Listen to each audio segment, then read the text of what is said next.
next award goes to 14-year-old Alfie Dean. So Alfie set up the Babbacombe Pantry just outside his home, using a shelf taken from his bedroom to offer elderly and vulnerable people the chance to collect essential items during lockdown. The teenager also launched a Christmas appeal, collecting gifts and raising funds to provide 400 Christmas stockings to families in need. And he did an Easter appeal too. He was nominated by Torquay Rotary. Here's Alfie's story. My name's Alfie Dean and I'm 14. I started the Babbacombe Pantry, now called Alfie and Babbacombe, because I was worried about the huge problems in our local area during lockdown.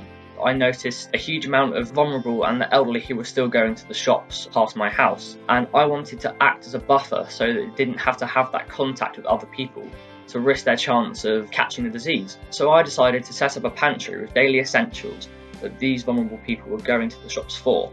As we started delivering food parcels as well, we noticed that people of so many different ages were using the pantry. It was something that was relied on by so many people. I noticed lockdown was causing people to struggle in so many different ways. All of our funding came from the goodwill of the people, and that's where the divide in Torquay almost brought people together, because the people who were more wealthy, they were helping us, and through that we could then help the people who weren't so lucky. Coronavirus definitely highlighted that divide in Torquay and across the country as well. I think it made people much more aware of the ongoing issues socially and economically throughout the country. We decided we'd start a Christmas appeal. Originally, our goal was to provide 50 stockings to people who may not be able to provide presents to their children. Through the donations of the people and a sizable donation from an organisation, we were able to provide 400 stockings, and the parents, when they collected stockings, were just as happy as their children.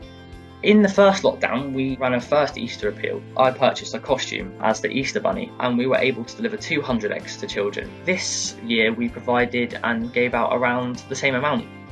I feel there is no real change coming in the near future. I want to continue helping people as long as I can, and really that's my motivation. Over 6,000 children live in poverty just in my area. Those children, I think, make up around 40% of the child population in my area. And I feel that not being one of those 40%, I'm lucky and I should be giving back. Just to be nominated for a Rotary Young Citizen Award made me feel really happy. I wouldn't have been able to do any of this without the support of the community. And I feel that this award is dedicated to the community. And because of that, I should keep going and keep working so I can make those people proud.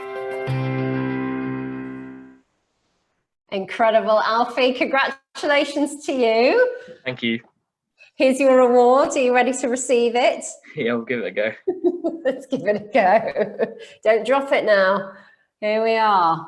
You got it? Thank you. Excellent. Pop it on that bookshelf behind you there. Pride of place. Congratulations to you. Thank you very much. How do you feel receiving this and seeing that film about the amazing work you've been doing? I feel really proud of not just what we've been able to accomplish, but of the entire community in where I live, because nothing would have been able to be accomplished on the scale that we did without the goodwill of the people and what they donated to us.